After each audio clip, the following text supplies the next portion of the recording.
여러분 안녕하십니까? 길르앗에는 유향이 있다 했는데 이곳에 치유하는 유향이 있는 것 같습니다. 여기 와서 제가 예배를 드리는 그것으로만도 은혜를 받고 있습니다. 또 여러분들이 이 부르시는 찬양을 듣고 있으니까 마치 천사들의 찬양 소리를 듣고 있는 것 같아요. 그래서 제 마음속에 그 죄와 허물을 치유하는 그런 샘물도 흘러나오지만 또 은혜의 샘물도 흘러나오고 있습니다. 제가 평창에 처음 들어갈 때 하나님께서 말씀하시기를 너를 물된 동산 같게 하시겠다 하셨는데 그 동네 들어가서 보니까 물안이더라고요. 그래서 이게 우연한 일이 아니구나 이렇게 생각했는데 제가 예배에 참석하면서 느끼는 것은 여기에 은혜의 샘이 있다. 이 은혜의 샘이 세상으로 많이 흘러나갔으면 좋겠다. 그래서 하나님의 성전에서 흘러나오는 그 강물이 진벌과 갯벌도 소생하게 했는데 여기에서 이렇게 여러분들이 예배드리고 주님을 전심으로 찬양하고 정말 순결한 마음으로 주님을 섬기는 이런 모습들이 세상 사람들을 소성하게 하겠다 이런 생각이 듭니다. 그래서 이 골짜기가 주님께서 주님의 영광을 드러내시는 광명한 골짜기가 되고 숨은 골짜기가 되지 않기를 주님의 이름으로 간절히 축복합니다. 오늘 저는 여러분에게 14만 4천인의 소명을 갖자라는 주제로 말씀을 드리려고 합니다. 천사들도 이 마지막 시대에 인간으로 태어나기를 원한다고 했습니다. 어쩌면 이 14만 4천인의 소명은 누구나 가질 수 없는 너무나 거룩하고 특권이 부여된 소명이기 때문에 그렇다고 생각을 합니다. 오늘 저는 성경과 또 증언의 말씀을 토대로 해서 그동안에 하나님께서 빛을 주신 그것들을 요약해서 이 시간에 여러분에게 말씀을 나누고자 합니다. 이제 24만 4천인의 정체성을 살펴보기 위해서 우리가 대속죄일 예식으로 돌아가야 됩니다. 이 대속죄일 예식에서 중요한 행사가 있었는데 그것은 이제 대제사장이 지성소에 들어가서 속죄하기 전에 그날 모든 사람들의 이목이 집중되는 한 행사를 했습니다. 그것은 여기에 레위기 16장 5절에 나와 있는데 온 회중들이 보는 가운데서 그 회중에게서 2마리 염소를 취합니다. 근데 이 2마리 염소를 취할 때 비슷한 환경에서 비슷한 크기로 비슷한 조건에서 자란 2마리 염소를 취해서 그리고 희망문 앞에서 제비를 뽑는 것입니다. 그런데 여러분이 잘 아시는 것처럼 그 한 마리의 염소의 운명은 여호와를 대표하는 염소가 되고 또 다른 염소는 아세살을 위한 아세살, 쫓겨날 자라고 하는 문자적인 의미로 그는 이제 사단을 가리키죠.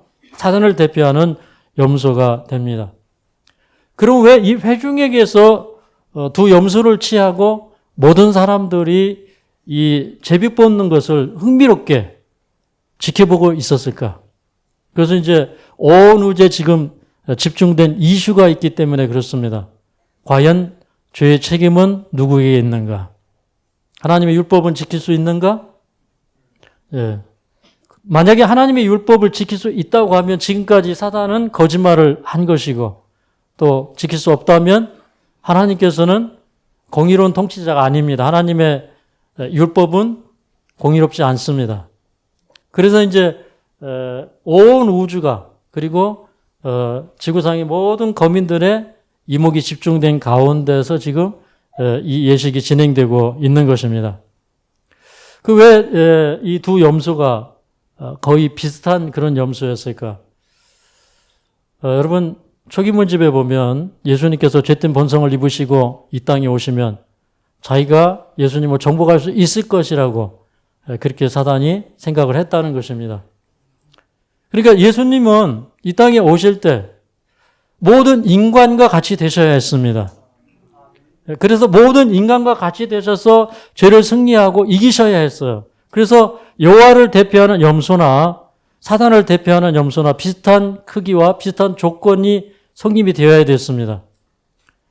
예수님이 만일 인간보다 조금이라도 더 우월한 위치에서 사단을 이겼더라면 인간에게 주어주신 그 율법은 지킬 수 없다는 것이 증명되었을 것입니다.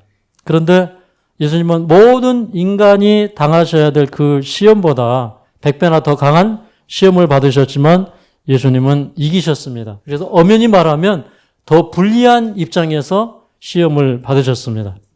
이 대속죄일에 아세살 염소를 주목하게 하고 그 염소에게 죄 모든 책임이 있고 그 염소는 영원히 추방되어야 한다는 것이 대속죄일의 중요한 이슈였습니다.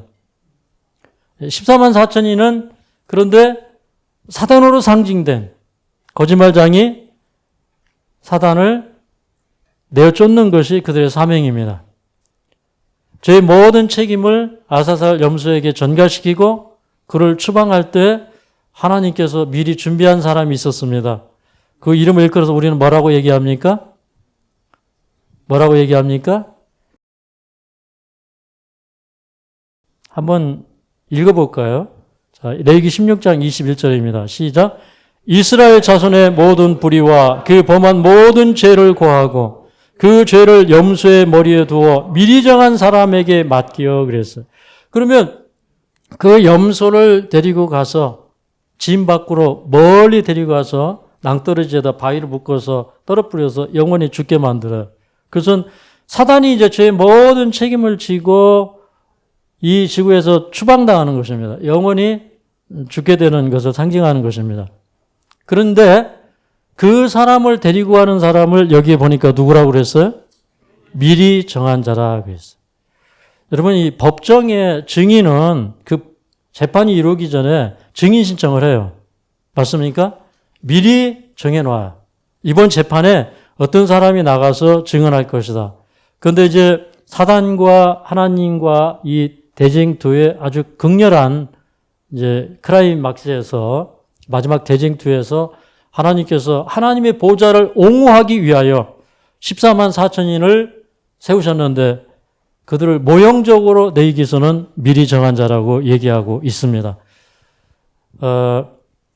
그래서 우리가 이 성소제도를 잘 이해해야 되는데 구약의 그런 성소제도, 특별히 대속죄일 예식은 여기 히브리서 8장 5절에 보면 뭐라고 있습니까? 하늘에 있는 것의 모형과 그림자라 그랬어요.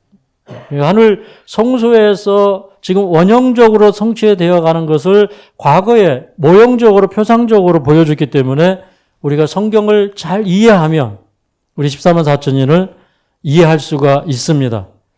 여러분, 이 미리 정한 사람은 사단을 뭐 할 자라 그랬어요?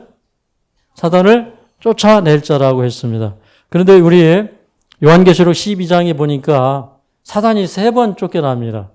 하늘에서 반역을 일으켜서 하늘 천사의 3분의 1을 미혹하게 한 다음에 하늘에 쫓겨났어요. 그 다음에 두 번째는 어디에서 쫓겨납니까? 예수님이 인간으로 오셔서 인간의 입장에서 죄를 승리하시고 이기셨을 때 인간은 죄를 승리할 수 없다. 이길 수 없다. 지금까지 사단은 그렇게 거짓말을 해왔어요.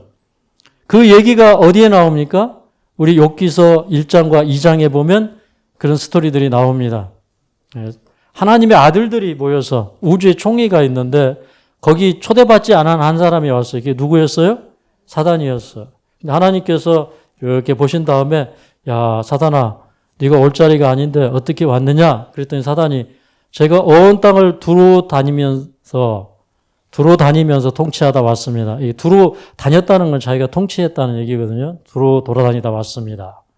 그러면서 이제 하나님께서 그럴 때 뭐라고 얘기하십니까? 야, 욥이 있는 동안은 내가 세상의 통치자가 아니냐, 주인이 아니야. 욥은 너에게 굴복하지 않았어. 이렇게 얘기하는 것이죠. 그때 이제 사단이 뭐라고 합니까? 아이고 하나님, 욥을 그렇게 축복을 주셨으니까 욥이 하나님을 경외하지 까닭없이 하나님을 경외하겠습니까? 그러니까 욥의 가진 것을 다 빼앗아 보십시오. 이렇게 제안했어요. 근데 다 빼앗아 봤는데 욥이 하나님께 엎드려 경배하고 죄짓지 않아요. 그러니까 두 번째 제안을 하죠. 뭐라고 제안했습니까? 이제는 그 욥의 몸을 쳐보자. 그러면 자기 생명을 위해서는 무슨 짓이라도 할 것이라고 제안을 했어요. 그래서 막 머리 끝에서 발끝까지 다 종기가 나게 하고 아주 그냥 너무 괴롭게 했죠. 너무 가렵게 했잖아요. 그런데 그럼에도 불구하고 욥이 하나님을 경배하고 죄짓지 않았어요. 예. 그러니까 사단은 그 우주에 계속 올라가서 하나님의 보좌 앞에 올라가서 뭐라고 얘기한 거예요? 나는 지구의 주인이다. 그렇게 얘기해서 이제 그 십자가 이전까지는 하늘 보좌에 왔다 갔다 했어요. 그런데 이제 그 사단이 더 이상 하나님의 보좌에 접근할 수 없는 하나의 사건이 생깁니다. 그게 예수님이 우리와 같은 인성을 입으시 죄를 승리하는 사건이었어요. 그래서 계시록 12장 10절에서 11절에 있는 말씀을 우리 함께 읽어보겠습니다. 시작. 우리 형제들 밤낮 참수하던 자, 곧 하나님 앞에서 밤낮 참수하던 자가 쫓겨났고 또 여러 형제가 어린 양의 피와 자기의 증거하는 말을 인하여 저를 이기었으니 그들은 죽기까지 자기 생명을 아끼지 아니하였도다. 그러니까 예수님이 십자가에 달려 돌아가실 때 여러 형제들을 하나님 앞에서 밤낮 참소했잖아요. 스가랴서 3장에 보면 대제사장 여호수아가 백성을 대신해서 더러운 옷을 입고 하나님 앞에 서 있는데 사단이 그 우편에서 참소하고 있잖아요. 이스라엘 백성들은 구원받을 자격이 없습니다. 이러이러한 죄를 지었습니다. 참소하고 있었잖아요. 그때 하나님께서 사단아 여호와께서 너를 책망하기를 원하노라. 이는 불에 타다가 남은 그슬린 그런 그 존재가 아니냐. 그러면서 이제 내가 이렇게 이 백성들을 다 없애려고 했지만 이 백성이 이렇게 남아있는데 그것마저 내가 이렇게 하려고 하느냐. 이제 이런 의미로 말씀을 하시죠. 그래서 사단이 계속 참소하는 거예요. 사단이 계속 우리를 지금도 고소하고 있을까요? 하늘에는 못 올라가고 있지만 사단도 우리의 모든 행적을 다 기록해서 그 기록을 가지고 있습니다. 마지막 재판에 자기도 그걸 증거물로 제시하기 위해서. 근데 이제 예수님이 사단을 하늘에서 내어 쫓았어요. 그럼 지구에서 또 누가 내어 쫓아야 돼요? 우리가, 그죠? 우리가 내어 쫓아야 돼요. 그래서 사단이 이제 큰일 났어요. 왜 그러냐면 예수님은 예수님이니까 죄를 이겼지 인간은 죄를 이길 수 없습니다. 이렇게 주장해 왔는데 이 계시록에는 뭐라고 기록하고 있습니까? 우리 형제들이 여러 형제가 어린 양의 피와 자기의 증거하는 말을 인하여 저를 이겼다 그랬어요. 그러니까 어린 양의 피가 능력이 있습니다. 그다음에 그 자기의 증거하는 그러니까 어제 예수의 증거는 대언의 영이라 이게 그 자기의 증거하는 말이에요. 그러니까 예수님의 말씀을 증거하는데 성령의 힘으로 증거하는 거예요. 성령의 능력이 그 말씀을 살아 움직이고 역사하게 하는 거예요. 그러니까 사단이 이길 수가 없어요. 쫓겨나는 것입니다. 그러니까 사단이 하늘에서도 쫓겨났지, 또 예수님의 십자가에서 또 쫓겨났지, 그 다음에는 이제 자기가 세 번째 쫓겨날 운명을 너무나 잘 알고 있어요. 누구한테 쫓겨날 거예요? 그렇죠. 하나님의 계명과 예수의 증거를 가진 자인데 그걸 압축하면 누가 되는 거예요? 14만 4천인이 되는 거죠. 그러니까 자기 때가 이제 얼마 못 남은 줄 아는 거예요. 그러니까 크게 분내어서 내려갔어요. 근데 이제 이 14만 4천인은 사실 우리가 이 셋째 천사의 기별을 가진 자라고 볼 수 있는데 이 셋째 천사의 사명은 곡식과 가라지를 분리해서 인을 치고 하늘 창고에 모으는 일을 하는 것이 셋째 천사의 사명이다 그랬어요. 그러니까 이 셋째 천사는 이 추수하는 사람을 뭐라고 그래요? 추수꾼이다 이렇게 얘기합니다. 그래서 이제 그 추수꾼을 보내는 그 시기를 이제 이스라엘은 과거로부터 기념해 왔어요. 그것을 뭐라고 그랬어요? 장막절이다 또는 초막절이다, 수장절이다 이렇게 얘기를 해왔어요. 그래서 이 14만 4천인은 최후의 수확을 위해서 하나님께서 보내시는 추수꾼들이에요. 이 추수꾼이라고 하는 게 굉장히 중요하죠. 왜 그래? 마지막에 이제 예수님께서 이 세상에 늦은 비를 주시고 그 다음에 늦은 비로 말미암아 도덕적 풍성이 완성된 자들을 인을 치시고 그 입맞은 자들 가운데 어떤 사람들이 있는 거예요? 14만 4천인이 있는 것입니다. 그래서 이제 예수님께서 이한낫을 가지고 지금 구름 위에 앉아 계시잖아요. 그런데 어떤 명령이 내려집니까? 내 낫을 휘둘러 거두라 할 때에 그 수확하는 사람들이 누구라고요? 14만 4천인. 그런데 이제 이 14만 4천인을 얘기할 때 이 14만 4천인은 실수일까요? 상징수일까요? 여러분 14만 4천인이 솔직히 여러분은 상징수로 믿어집니까? 실수로 믿어집니까? 실수로 믿어집니까? 근데 그러면 왜 14만 4천인이 실수인가? 거기에 대해서 우리는 분명하게 대답할 말이 있어야 됩니다. 그 14만 4천인의 사명은 맨 마지막 시대에 정말 도덕적으로, 영적으로, 육체적으로 쇠락한 우리가 죄를 이기고 승리한다면, 맨 막내가 죄를 이기고 승리하면 어떤 게 증명이 되는 거예요? 모든 사람이 죄를 이기고 승리할 수 있다. 그러니까 하나님의 율법은 지킬 수 있는 것이고 그러므로 하나님의 율법은 영원하고 공의롭다는 것이 증명이 되는 것입니다. 그런데 이제 그 증명을 점점점 해나가요. 그 사람이 진짜인지는 환란이 와봐야 알아요. 그죠? 일을 휴업령을 통과하고 그 다음에 일을 휴업령으로만 부족해요. 중보자가 없을 때 그 사람들이 죄를 안 짓고 사는지도 증명을 해야 돼요. 그리고 우리가 하늘 가서도 죄 짓고 살지 않는다는 것이 증명이 되는 것입니다. 그래서 이제 점점점 그게 드러나는 거예요. 그런데 여러분 요한계시록 15장 2절에 보니까 이제 요한계시록 15장과 16장은 굉장히 큰 사건을 전개합니다. 왜 그러냐면 여러분 요한계시록은 성소를 배경으로 해서 쓰여집니다. 네. 그렇죠. 7교회, 7촛대로 나오죠. 그 다음에 계시록 4장은 떡상은 하나님의 보좌로 나오죠. 그 다음에 또 이제 그 성소에 그런 계실 때 뭐 7인이 띄어지는 사건이 불려지고 일어나고 7 나팔이 불려지죠.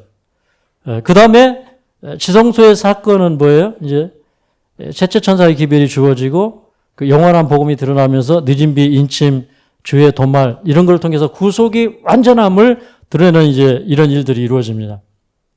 그런데 그런 일들이 이렇게 진행되어 갈 때 하나님의 품성이 옹호되고 사단에게 모든 죄의 책임이 있다고 하는 것이 드러나는데 그게 야곱의 환란이에요. 그래서 이제 요한계시록 15장, 16장은 실제로 예수님께서 지성소 봉사를 마치고 나오신 다음에 예수님이 잠시 뜰에 머무셔요. 책임문제 280쪽에 보면 예수님이 잠시 뜰에 머무실 때 이 땅에서는 7장이 내려요.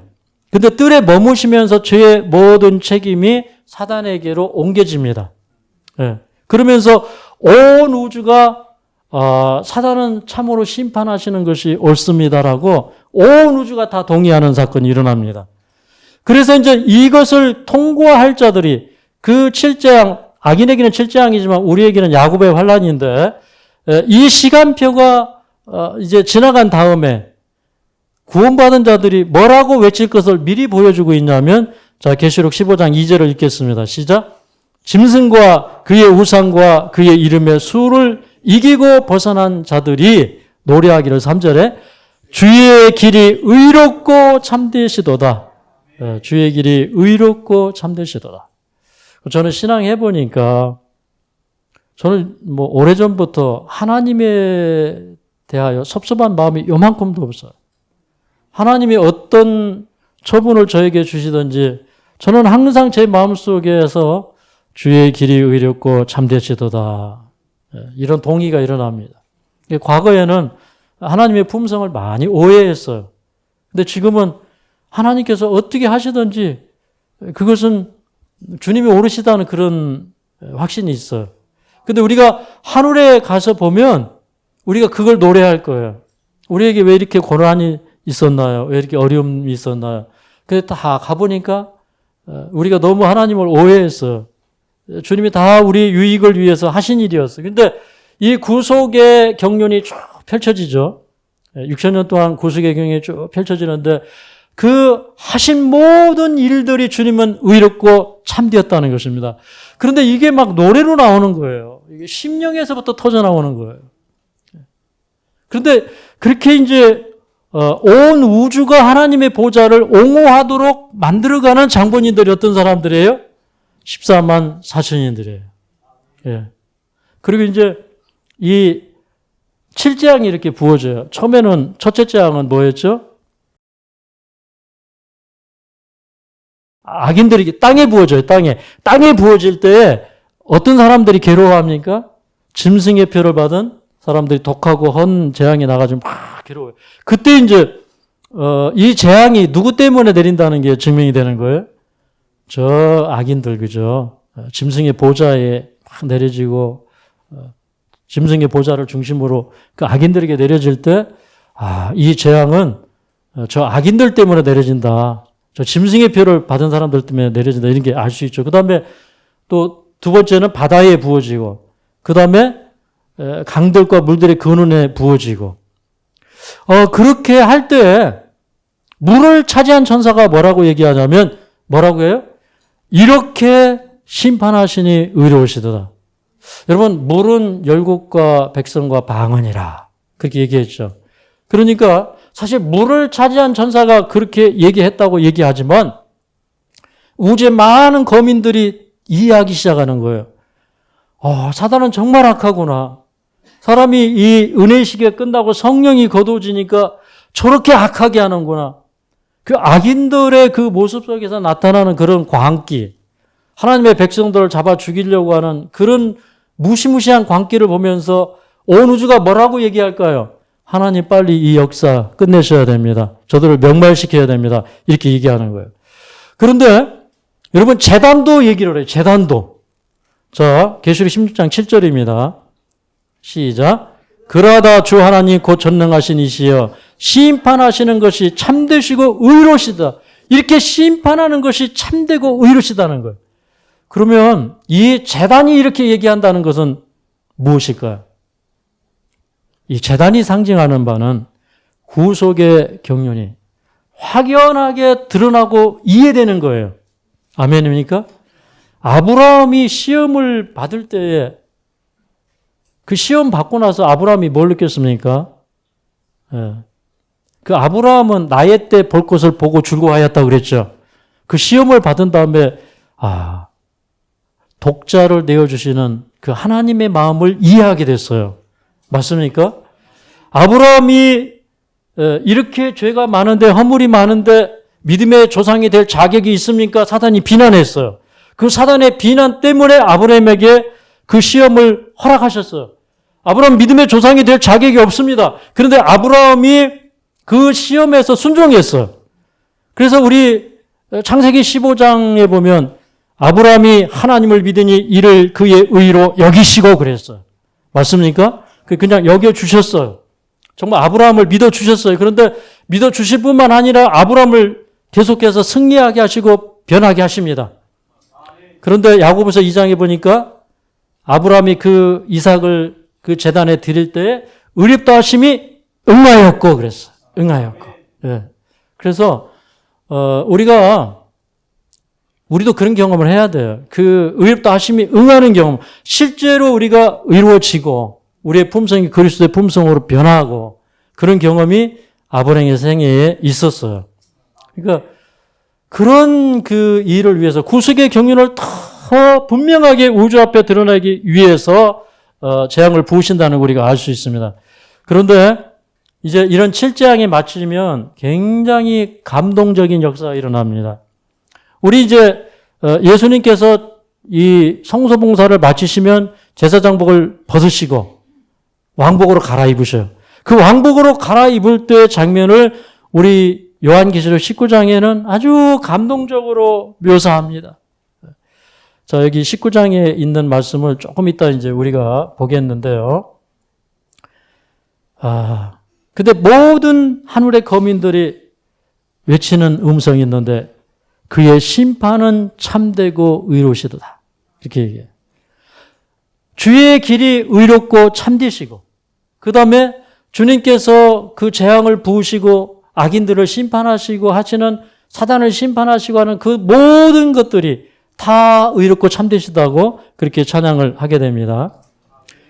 그 다음에 이제 제가 조금 전에 14만 4천인은 실수입니까? 상징입니까? 이렇게 물어봤어요. 그죠? 그런데 이 실수인데 왜 이들이 실수인가? 이들은 증인이기 때문에 그래요. 여러분, 오순절 성령은 많은 사람들이 받았어요. 맞습니까? 예. 그런데 제자는 딱 12명만 세웠어요. 근데 왜 12를 딱 세웠냐면 여기 사도행전 1장 22절에 이렇게 얘기합니다. 함께 읽겠습니다. 시작. 항상 우리와 함께 다니던 사람 중에 하나를 세워 우리로 더불어 예수의 부활하심을 증거할 사람이 되게 하여야 하리라. 그러니까 다시 말해서 뭐가 필요했다는 거예요? 증인이 필요했다는 거예요. 그러니까 14만 4천인은 증인 신청을 미리 해놓은 법정의 증인들이에요. 그래서 이건 하나님의 공의와 아무 상관이 없어요. 여러분 14만 4천인만 인쳐서 구원하는 거예요? 아니면 수많은 사람들이 인쳐서 구원받을 수 있어요? 수많은 사람들이. 왜? 화이트부인 당시부터 그때부터 임마진 자들이 계속 있어 왔잖아요. 셋째 천사의 기별이 전파되었으니까. 그러면 지금부터 임마진 자들이 있을까요? 네, 있어요. 그런데 그 임마진 자 중에 14만 4천인이 있는 것이죠. 근데 이제 요한계시록 7장에 보면 뭐 누벤 지파가 1만 2천여, 뭐 유다 지파가 1만 2천여, 뭐 레이 지파가 1만 2천여 이렇게 돼 있잖아요. 근데 저는 여러분 이 계시록의 모든 기록들, 그다음에 어떤 그 말씀이 쓰여진 용례, 이제 이런 것들은 다 구약과 신약에서 가져온 거예요. 맞습니까? 그런데 족보를 기록할 때, 연대기의 족보를 기록할 때 이름을 다 기록할 수 없어요. 그래서 몇 명이요 이렇게 통계를 내서 기록했어요. 맞습니까? 여러분 족보 기록할 때 조상을 상징으로 기록해요? 아니죠. 그리고 사람 숫자를 정확하게 통계를 내서 실수를 기록했어요? 허수를 기록했어요? 실수를 기록해요. 그러니까 허수를 기록한 적이 한 번도 없어요. 상징으로 기록한 적이 없어요. 맞습니까?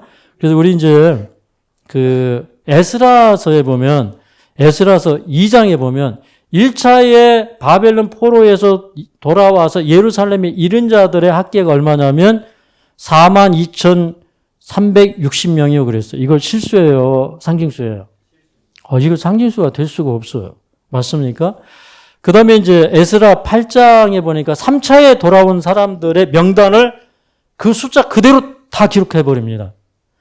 그 다음에 느헤미야 7장을 읽어보면 그 바벨론에서 돌아와 예루살렘에 이른 자, 그 1차에 돌아왔던 사람들의 그 사람들을 다 조사해서 그 보고를 냅니다.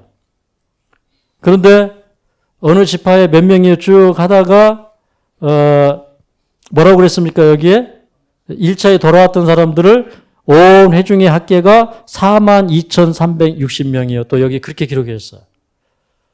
그리고 이제 느헤미야 9장에 보면 그때 하나님의 율법을 지키고 그 의무를 충실하게 행하겠다고 하는 사람들이 언약서에 다 인을 쳐요. 그런데 그 인을 친 사람들의 그 도장을 찍은 사람들의 명단이 느헤미야 9장에 보면 그대로 기록되어 있어요. 그래서 저는 이제 왜 14만 4천인이 실수인가를 연구할 때 어디 보고 깨달은 게 아니고 말씀을 계속 연구하고 요한계시록을 봐야 되니까 구약에 관련 그런 그 부분들을 다 연구해야 돼요. 그러면서 족보를 기록할 때는 상징으로 기록하는 적이 없다. 그러니까 족보는 반드시 어떻게 기록한다? 실제로 기록하는 성경의 기록 방식에 원칙이 있다는 사실을 저는 깨닫게 되었습니다. 네. 이제 그 14만 4천인이 이 야곱의 환난을 통과하면서 그들에게 죄가 발견이 된다고 하면 하나님은 공의를 잊지 못하는 것이 증명이 됩니다. 그런데 죄를 아무리 찾으려고 해도 그들에게서 죄를 찾을 수가 없어요. 그러니까 결국 사단은 뭐 한 거예요? 거짓말치고 사람들을 기만하고 속인 거예요.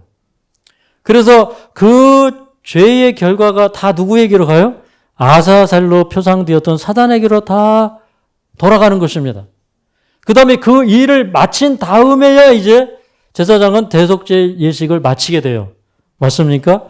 그리고 그분은 대제사장복을 벗으시고 이제는 왕복을 입으셔요. 왕복으로 갈아입을 때 이제 엄청난 일들이 일어나는 것이죠. 자, 드디어 이제 19장입니다. 19장 1절부터 8절이에요. 자, 여기 이 19장에 보면 예수님이 왕복으로 갈아입을 때 온 우주가 그 시간을 기다렸어. 그러니까 온 우주가 정말 역사적인 대드라마가 맞춰졌을 때 하늘에 큰 음성의 찬양이 있어요. 허다한 무리에 큰 음성의 찬양이 있어요. 뭐라고 합니까? 할렐루야, 구원과 영광과 능력이 우리 하나님께 있도다. 저는 이거 읽을 때 그 핸델의 메시아, 전능하신 주 다스리신다. 할렐루야, 할렐루야 하는데 이 19장을 읽을 때 제 마음속에 주님께서 그 뜰의 봉사를 마치시고 왕복으로 갈아입을 때 온 우주가 승리의 함성을 질러요.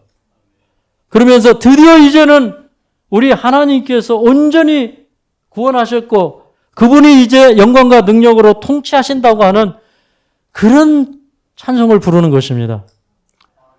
그런데 이제 이 기사를 더 읽어보면 근데 5절에 보면 이렇게 해요. 5절에 보면 자 5절 한번 같이 읽겠습니다. 시작. 보좌에서 음성이 나서 가로되 하나님의 종들 곧 그를 경외하는 너희들아 물은 대수하고 다 우리 하나님께 찬송하라. 근데 보좌에서 음성이 나서 뭐라고 하냐면 하나님의 종들 곧 그를 경외하는 너희들아 물은 큰 자나 작은 자나 다 우리 하나님께 찬양하라 그랬어요. 그런데 흥미로운 사실이 있어요. 자 6절에 보니까 내가 들으니 허다한 무리의 음성도 같고 그랬어요. 그럼 이 허다한 무리의 음성은 하늘의 천사들의 음성일까요? 땅에서 지금 주님의 구원을 기다리고 주님 오실 날을 기다리는 그 14만 4천인들의 음성일까요? 14만 4천인들의 음성이에요. 근데 그들이 뭐라고 부릅니까? 주 우리 하나님 곧 전능하신 이가 통치하시는도다. 정말 이게 핸델이 이거 안 봤을까요? 2절. 전능하신 주 다스리신다. 근데 이 땅에서 흰색 세마포 옷을 입고 주님을 기다리는 그 혼인잔치의 초대함을 받고 그 초청장을 지금 가지고 주님 오기를 기다리는 사람들이 그 음성을 알아듣는 거예요. 그래서 제가 19장을 읽으면서 분명하게 깨달은 게 있어요. 여러분 올림픽 할 때 다 중계방송 되잖아요. 맞죠? 그런데 예수님께서 보좌에서 음성을 발하시면서 하늘과 땅에 있는 자들은 다 물어나고 큰 자나 작은 자나 다 우리 하나님께 찬양하라 했을 때 땅에서 알아들을까요? 이 땅에 있는 14만 4천인이 알아들을까요? 아멘이죠. 그러니까 우리는 그 환난을 지금 막 통과했어요. 주님께서 이제 왕복을 갈아입으셨어요. 그런데 지금 하늘에서 주님께서 왕복으로 갈아입으시고 취임식 하시는 게 그대로 지상에 생중계가 되는 거예요. 우리는 직접 볼 것입니다. 우리의 시야를 열어서 주님께서 보게 하실 것입니다. 이 장면, 감동적인 장면을 제가 사실 설교할 때마다 많이 울었어요. 왜 그러냐면 너무 감동적이에요. 그 밑에 이제 스토리 여러분이 잘 읽어보셔야 돼요. 이 빛나고 깨끗한 세마포 옷을 입은 자들이 성도의 옳은 행실을 가진 자들이 변화한 무리가 그 찬양에 동참하는 것입니다. 그런데 그 이어서 아주 흥미로운 사건이 일어납니다. 이제는 주님께서 오셔야 되는데 무덤 가운데 있는 셀 수 없는 큰 무리가 일어나기 전에 또 특별부활이 일어나는 사람들이 있어요. 그 사람들은 선지자가 누구라 그랬어요? 셋째 천사의 기별을 믿고 그것을 받아들이고 죽은 사람들. 또 환난을 통과할 수 없기 때문에 주님께서 노약자들을 잠재우신다고 그랬잖아요. 그런 자들. 그러니까 14만 4천이는 그냥 증인의 사명을 갖기 때문에 그 수를 정해놓은 거지, 인침을 받고 구원에 들어가는 그 숫자를 주님께서 만약에 제한해 놓으셨다고 그러면 그거는 하나님의 공리의 문제가 생기는 거예요. 맞습니까?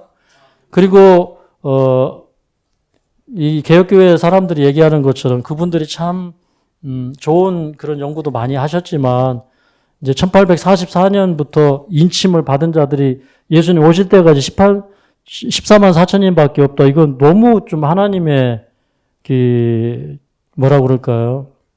그러면서 모든 사람을 다 구원해 주시기를 원한다고 하는 그 하나님의 사랑과 맞지 않아요. 맞습니까? 구원의 문은 온 지구 사람들이 다 구원받아도 들어가기에 넉넉합니다. 다만 14만 4천인을 증인으로 세워놓으셨어요. 그런데 그들이 무덤 가운데서 일어납니다. 그 다음에 그들이 이제 영원한 언약이 선포될 때 그 언약을 들어요. 그리고 그들은 영광스러운 몸으로 변화돼요.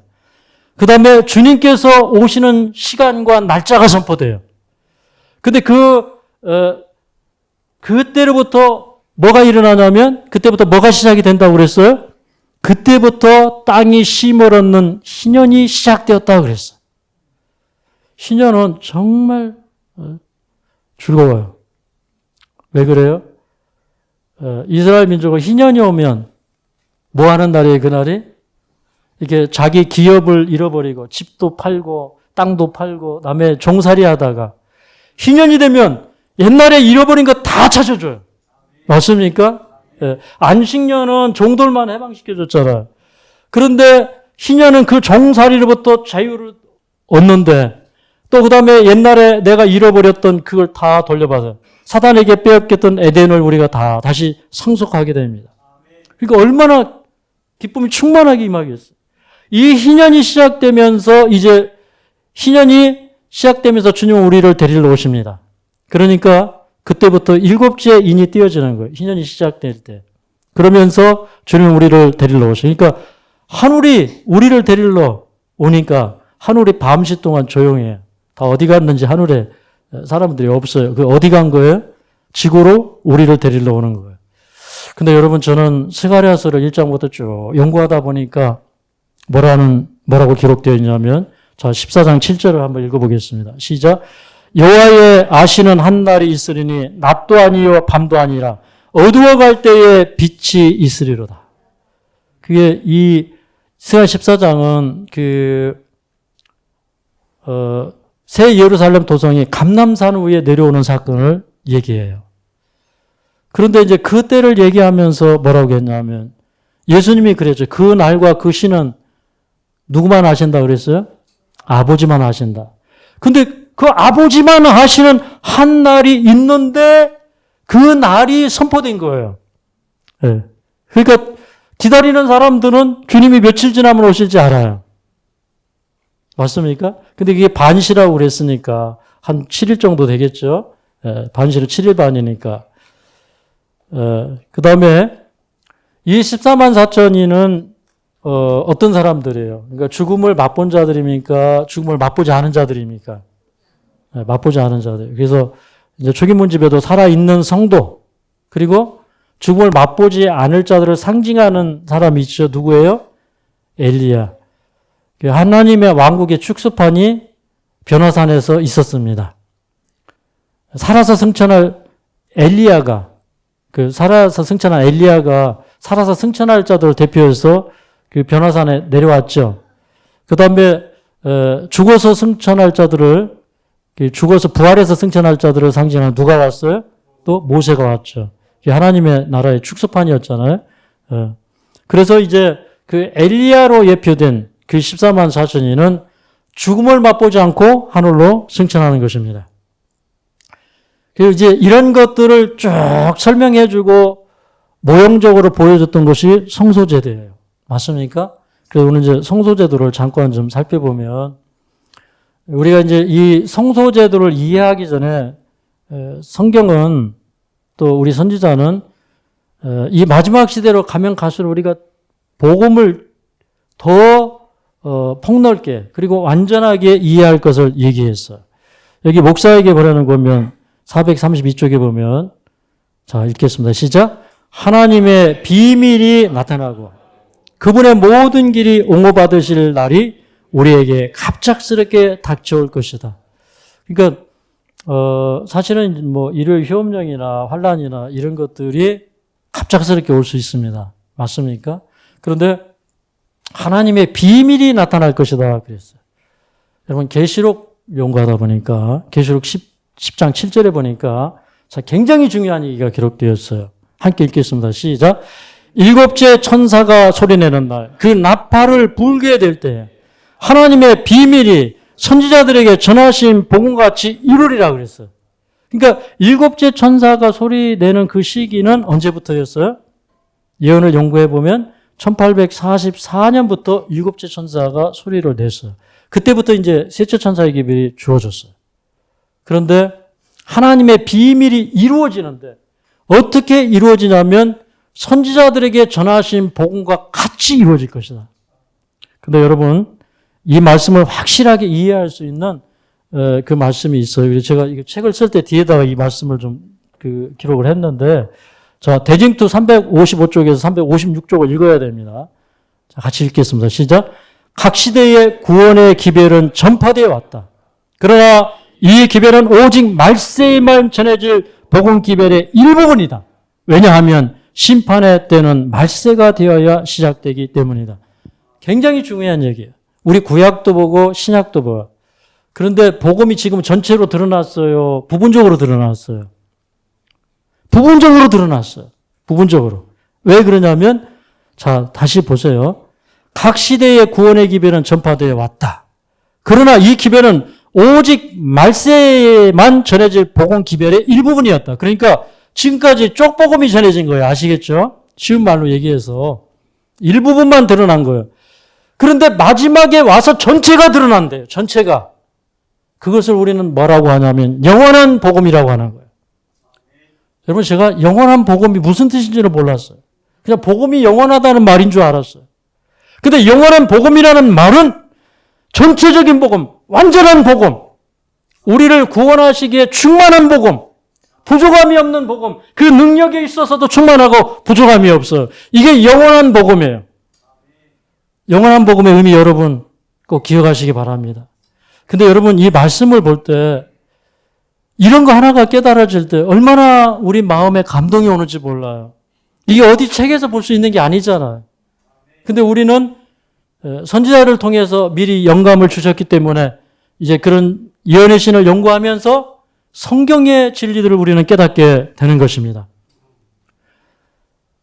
자, 이제 이 영원한 복음을 설명해 주는 게 이게 성소제도예요. 성소제도를 잘 이해해야 요한계시록도 이해할 수 있고 셋째 천사의 기별도 이해할 수가 있어요. 근데 레위기 16장에 이 대속죄일 예식은 굉장히 중요한 몇 가지를 소개하고 있는데 이제 요한계시록 15장에 보니까 이 일곱 재앙이 맞춰지기 전까지는 성전에 능히 들어갈 자가 없다 그랬어요. 다시 말하면 우리 하늘로 빨리 가고 싶은데 하늘 성전으로 가고 싶은데 7재앙이 맞춰지기 전까지는 못 가요. 왜 그러면 아직 뜰의 봉사가 남아있어서 그래요. 근데 여기 레위기 16장에 17절에 보니까 16장 17절 자 노란 글씨만 읽겠습니다. 시작. 온 회중을 위하여 속죄하고 나오기까지는 누구든지 회막에 있지 못할 것이며 그랬어요. 그러니까 그 안에 못 들어오게 해요. 회막에 있으면 더 좋은데 회막에 못 들어오게 해요. 이건 상징적으로 뭘 보여주는 거예요. 마지막에 대속죄일에 뜰의 봉사가 시작이 되고 그 죄의 모든 책임과 결과가 사단에게 지워지고 사단이 쫓겨나기 전까지는 하늘에 갈 수가 없어. 그러니까 조금 기다려 이런 얘기예요. 아멘입니까? 그러니까 우리 성소를 통해서 요한계시록을 보니까 그동안에 보이지 않던 것들이 막 보이는 거예요. 예. 여러분도 보입니까? 예. 여러분도 보여야 돼요. 그 다음에 또 뜰의 봉사 가운데 중요한 건 뭐냐면 죄의 책임을 누구에게 돌리는 거예요? 이게 예수님에게 죄의 책임이 있는 게 아니라 하나님의 보좌에 죄의 책임이 있는 게 아니라 죄의 책임은 누구에게 있는 거예요? 사단에게 있어요. 그래서 죄의 전가가 사단에게 있는데 사단으로 표상된 아세살 염소에게 모든 불의와 그 모든 범한 죄를 다 고하고 미리 정한 사람이 그 사람을 아세살을 끌고 와서 추방해 버렸어요. 그죠? 그러니까 죄의 전가가 이루어져야 돼. 그런데 조금 전에 보니까 그 죄의 전가가 누구에게 옮겨졌어요? 우리 대징토에 보니까 사단에게 옮겨졌어요. 그 다음에 굉장히 또 중요한 게 있어요. 여러분 대속죄일에 대제사장이 지성소에 몇 번 들어가는지 아세요? 몇 번 들어가는지 아세요? 4번 들어갑니다. 4번. 저는 이제 구속의 드라마 성소라는 책을 보니까 제가 한 2012년 정도에 썼더라고요. 이런 얘기 다 여기 이제 넣어놨는데 나중에 이제 기회가 되면 책을 좀 가지고 와서 여러분한테 한번 드려볼게요. 지금 이제 한 권밖에 없는데. 그런데 이제 대속죄일 봉사가 뜰의 봉사가 마쳐질 때 4번째 지성소에 들어갔을 때 향로를 가지고 나와요.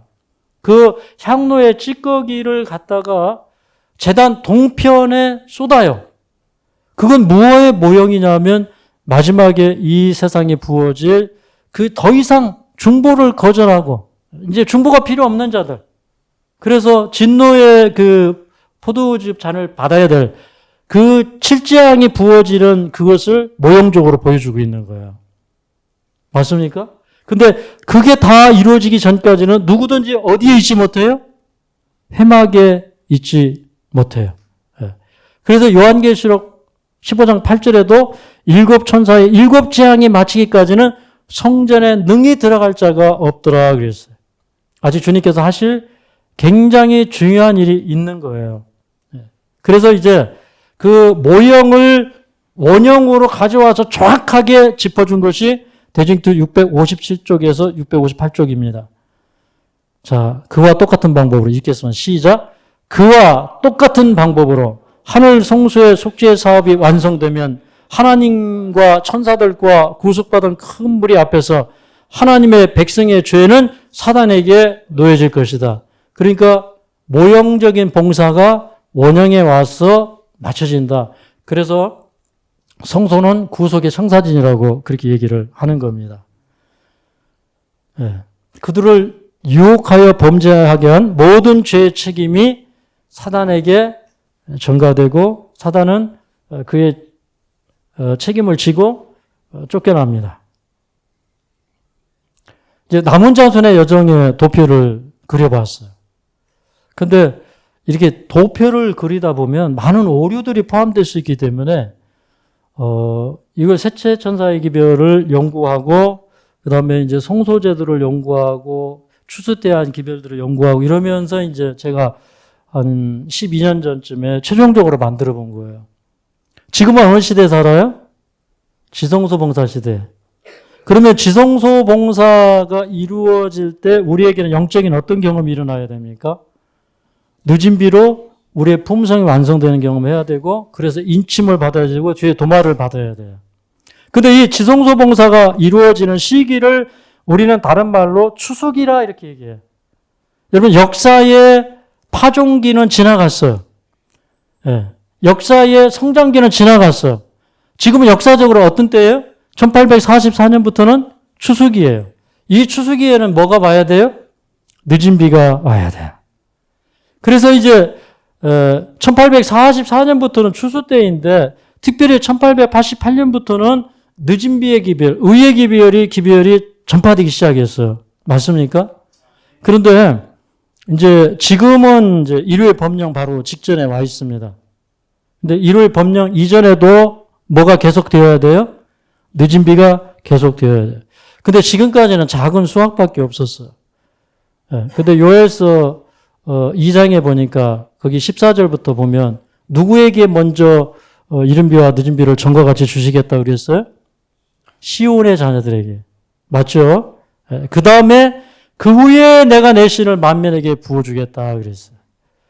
시온의 자녀들에게 성령이 부어져서 요에서 2장 1절에 있는 말씀처럼 너희는 시온에서 나팔을 불러 온 땅 거민으로 다 떨게 할지니 그렇게 얘기했어요.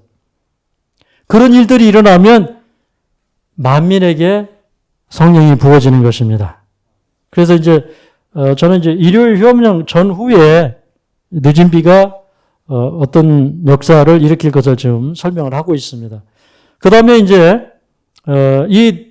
이제 투쟁의 세국면으로 넘어가면 이제 그 수많은 사람들이 일요일 법령 가운데서도 그게 진행되어 있음에도 불구하고 개신교에서 많은 사람들이 넘어와요. 이전에도 넘어오지만 일요일 휴업령이 나면서 더 많은 사람들이 넘어와요. 이제 그런 일들이 맞춰지면 이제 그 은혜의 시기가 끝나는 거죠. 뭐 의로운 자는 그대로 의롭고 불의한 자는 그대로 불의하고 그런 선고가 내려지고 그 다음부터는 이제 예수님께서 뜰로 나오셔요.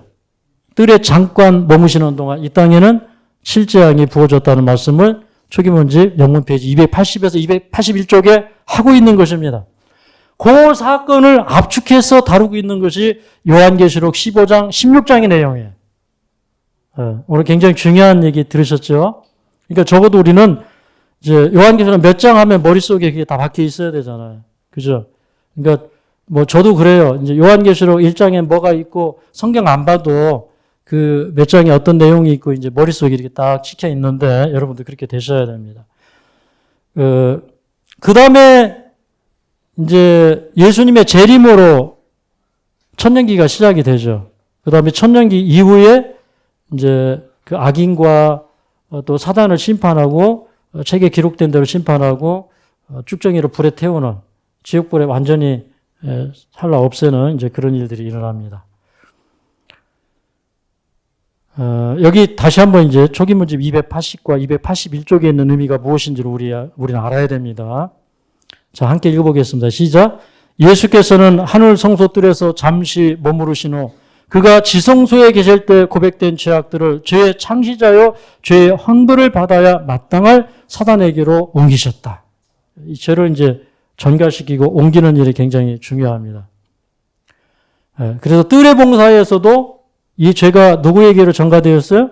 아세살에게 전가가 되었어요. 이게 이제 원형이고 이게 모형이고 조금 아까 읽은 게 뭐예요? 이게 이제 원형이고. 이걸 문맥 그대로 보면 또 이걸 원형이라고도 볼 수 있어요. 모형과 원형 아시겠죠? 성서 제도를 통해서 말씀하신 건 모형이고 그게 실제 우리 시대에 와서 적용되는 건 뭐예요? 원형이고. 그리고 이제 뜰의 봉사의 모형에서는 아세살 염소를 누가 추방했다고요? 미리 정한 사람이 추방했어요. 그런데 마지막에 원형은 누구라고요? 14만 4천인이다. 근데 이 사람들은 어떤 사람이었다고요? 여러 형제가 어린 양의 피와 자기의 증거하는 말을 인하여 사단을 이기는 자들이었다. 그런데 이제 지금 시대에 와서 우리는 어떤 사람들이냐면 짐승과 그 우상의 수를 이기고 벗어나는 자들. 아멘입니까? 네. 그래서 이 14만 4천인의 사명은 하나님의 보좌를 옹호하는 사업이에요. 하나님의 율법은 영원하고 하나님은 사랑이시고 하나님이 하시는 모든 일들은 완전하며 하나님은 위대한 사랑을 가지신 분이고 하나님은 오랫동안 인내하셨고 인류를 구원하기 위하여 큰 사랑을 쏟아 부으신 분이라는 거. 그게 로마서 3장의 이야기잖아요. 예수님을 화목제물로 드리실 때 자기도 의로우시며 예수 믿는 자들을 의롭다 하려 하심이니라. 십자가에서 공의는 자기 아들에게 때리시고 사람에게는 용서의 길을 내시면서 율법은 보존하시고 하나님의 사랑은 실천하시니까 자기도 의로우시고 그 십자가는 그냥 형벌만 먼저 해주는 그런 십자가가 아니라 예수 믿는 자들을 의롭다 하려 하심이니라. 그래서 실제적인 사건으로 우리는 로마서를 읽어야 됩니다. A.T. 존스도 이제 와그너도 그렇게 읽었습니다. 그래서 이제 이 14만 4천인이 하는 그런 일들을 보고 온 우주가 다 이해하게 되었어요. 하나님은 참으로 의로우신 분이시고 이 구속의 경륜에 있어서 맨 마지막 주자인 이 14만 4천인을 보니까 정말 구속이 완전하다. 이 사람들이 이렇게 환난을 당하고 어려움 속에서도 주님의 품성을 그대로 반사하고 변화되지 않는 걸 보면서 온 우주는 이제는 우리가 다 봤다. 우리가 이제 다 확인했다. 그러니까 만국이 와서 주께 경배하는 사건이 일어나는 거예요.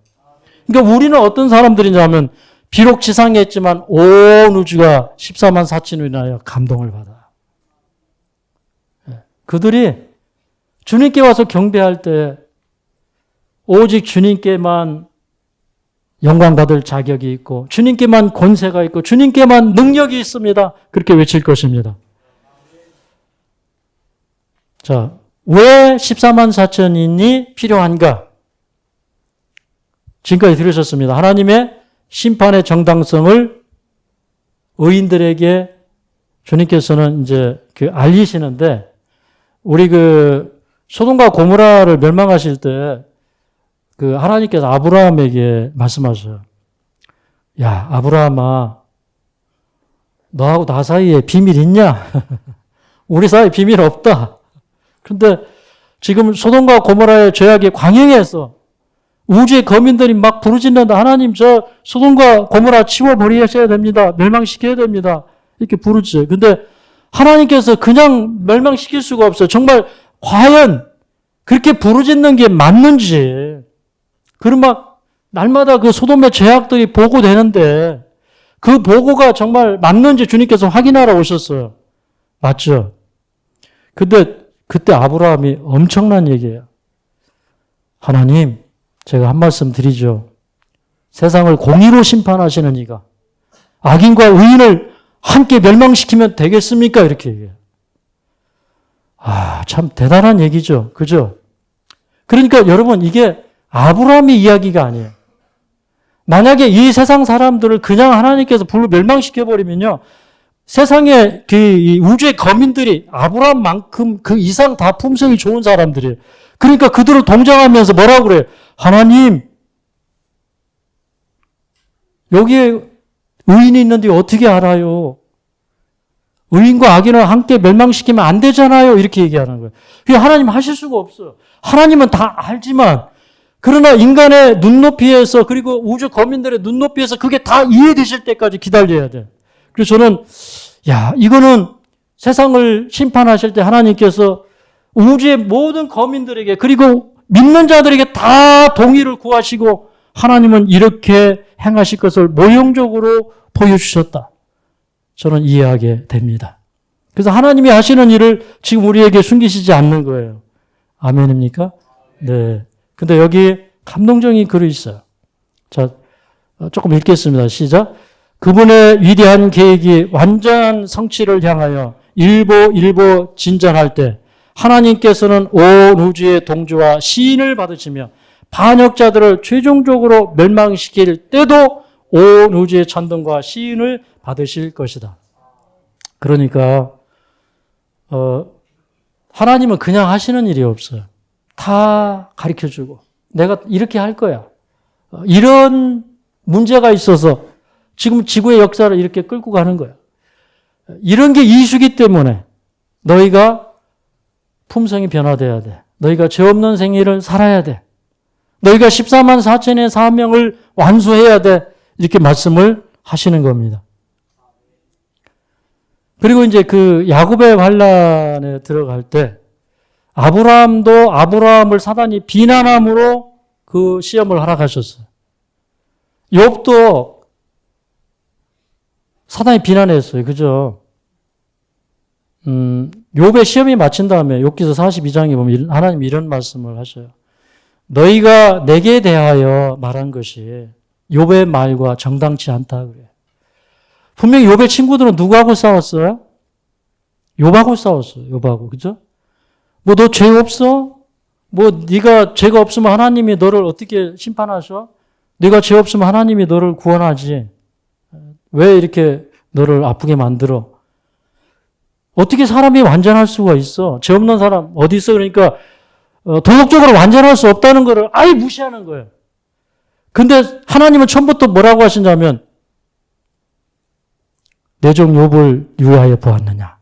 그는 순전하고 정직하여 악에서 떠난 자니라. 제가 누가복음 1장을 읽을 때 누가복음 1장 그 5절, 6절 거기 보면 이 두 사람은 하나님 앞에 의인이니 주의 모든 계명대로 흠이 없이 행하더라. 깜짝 놀랐어요. 예수님 초림을 준비하는 사람들이 이런 사람이었다면 마지막이 똑같다. 사가랴와 엘리사벳이 이 두 사람이 하나님 앞에 의인이니 주의 모든 계명과 규례대로 흠이 없이 행하더라. 그게 구약 얘기가 아니잖아요. 그죠? 신약에 와서 그 얘기하는 거예요. 하나님의 계명과 예수 믿음을 지킨다는 것이 무엇인지를 보여주고 있는 거예요. 네. 여기 이제 이렇게 말씀하고 있습니다. 이제 맞춰갑니다. 우리는 중보자 없이 서야 돼요. 맞습니까? 예. 그들의 옷은 흠이 없어야 하고 그들의 품성은 핏부림을 통하여 죄에서 깨끗해졌어야 한다. 그들은 하나님의 은혜와 그들 자신의 꾸준한 노력으로 말미암아 악과의 투쟁에서 승리자가 되어야 한다. 예. 여러분 뭐 이런 공부를 많이 하시니까 제가 그냥 넘어가겠습니다. 예. 근데 지금은 이제 이 대속죄를 성경은 뭐라고 하냐면 큰 안식일이라 그래요. 큰 안식일. 이 큰 안식일을 표준 세번역에는 뭐라고 번역했다고요? 엄격하게 지켜야 하는 안식일 그랬어요. 엄격하게 지켜야 되는 안식일. 그러니까 안식일에는 아무 일도 하지 말라고 그랬어요. 근데 보통 안식일은 그냥 노동만 안 하면 돼요. 대속죄를 제외한 다른 절기 안식일에도 그냥 노동만 안 하면 돼요. 근데 이때는요, 아무 일도 하지 말아야 돼요. 왜 그러냐면 우리의 생명이 지금 경각에 달려있기 때문에, 위기 가운데 있기 때문에. 그래서 이제 이 대속죄일에 우리는 어떤 경험을 하냐면 여기 요한계시록 11장 20절에 보면 성전과 제단과 그 안에서 경배하는 자들을 청량하라. 이게 성수의 경험이에요. 말 안 해도 아시겠죠? 번제단의 경험은 묵두멍의 경험, 성수의 경험, 지성소 경험, 그거 하는 사람들 뭐라고 합니까? 청량하라. 뭐 하려고 청량하는 거예요? 인치려고 청량하는 것입니다. 여기 나옵니다. 큰 안식일에는 뭐 하지 말라? 아무 일도 하지 말라. 그 다음에 뭐 하라는 거예요? 스스로 괴롭게 하라. 이 스스로 괴롭게 하라는 말을 이게 우리 잘 안다 와닿잖아요. 그래가지고 제가 원어를 보니까 히브리어 인니템이에요. 이 의미가 낮추다 이런 말이 있어요. 그러니까 하나님 앞에서 우리는 겸손해야 돼요. 근데 여러분 자꾸 내가 나를 보는 시각으로 보면 자기 허물을 능히 깨달을 자 누구리요? 없다는 거예요. 그죠? 그래서 다윗은 나로 하여금 고번죄를 짓지 말게 하시고 숨은 허물에서 벗어나게 하소서. 그러니까 다윗의 기도는 뭐냐면 내가 모르는 죄 좀 가르쳐 주세요 이거예요. 그래서 저도 이제 어떤 기도를 많이 했냐면 하나님이 보실 때 저 어떤 사람입니까? 하나님의 시각에서 저를 좀 보게 해 주십시오. 이렇게. 이게 마음을 낮추는 겁니다. 그죠? 하나님의 시각에서 하나님의 말씀으로 나를 비춰봐야 되잖아요. 그 다음에 또 억제하다는 뜻이 있어요. 이거 아시겠죠? 우리 속에서 막 욕망이 올라와요. 그죠? 우리 어떤 죄된 경향성, 본성 막 이런 것들이 올라오는데 그걸 억제해야 돼요. 그게 변화돼야 돼요. 그 히브리서 10장은 굉장한 얘기를 해요. 자, 해마다 늘 드리는 제사는 사람을 온전케 할 수 있었다, 없었다 그랬어요. 없었다 그랬어요. 그죠? 근데 만약에 그게 사람을 온전하게 할 수 있으면 그 사람들이 정결케 되어 다시 죄를 깨닫는 일이 없을 것이다 그랬어요. 그러니까 우리는 왜 자꾸 죄를 깨닫는 거예요? 우리가 단번에 정결케 안 됐기 때문에. 근데 실제 염소와 송아지의 피는 그걸 못했는데 예수님의 피는 그걸 한다는 거예요. 그 결과가 뭐냐면 죄와 상관없이 자기를 바라는 자들에게 두 번째 나타나신다는 거예요. 그래서 저는 이제 이런 그 말씀도 우리가 그동안에 이제 예언의 신적으로도 많이 읽었지만 근데 우리는 성경으로 이해하고 또 설명해야 사람들이 설득하잖아요. 그죠? 사람들이 이해를 하고 거기에 감동되기 때문에 이제 성경 말씀 위주로 이 말씀을 살펴봤습니다. 오늘 말씀을 마치도록 하겠습니다. 사랑이신 우리 아버지, 오늘 이 시대를 가장 밝히 비춰야 될 셋째 천사의 기별을 우리가 함께 연구하게 되었습니다. 참으로 우리는 추수꾼으로 14만 4천원으로 세상을 구원해야 할, 세상에 큰 빛을 증거해야 될 주님의 자녀들로 부름을 받았습니다. 정말 우리 가슴 떨리는 이 사명을 우리가 감당할 수 있도록 우리에게 은혜와 능력을 옷 입혀 주시옵소서. 우리의 지난 생애들을 돌아보며 주님 앞에서 온전히 회개하고 깨어지는 경험이 있도록 도와주시옵소서. 이 동산에서 외쳐지는 기별에 주님의 인치심이 함께하여 주실 줄로 믿습니다. 주님께서 인치는 사업 되게 하여 주시옵소서. 이 기관을 주님께서 점지한 기관이 되게 하여 주시옵소서. 여기에 모여드는 모든 주님의 자녀들이 14만 4천의 사명을 감당할 수 있도록 축복을 주시옵소서. 이들이 가는 모든 전도의 생업의 어려움을 제거해 주시고 하늘에서 내리는 만나를 주시옵소서. 늘 눈동자처럼 지키시는 하나님의 은혜가 가정마다 그리고 각 걸음마다 불기둥과 구름기둥으로 함께하여 주시옵소서. 주님의 능력으로 모든 자녀들을 보호하셔서 우리가 다 시온산에 설 수 있도록 축복하여 주시옵소서. 예수님의 이름으로 간절히 기도하옵나이다. 아멘.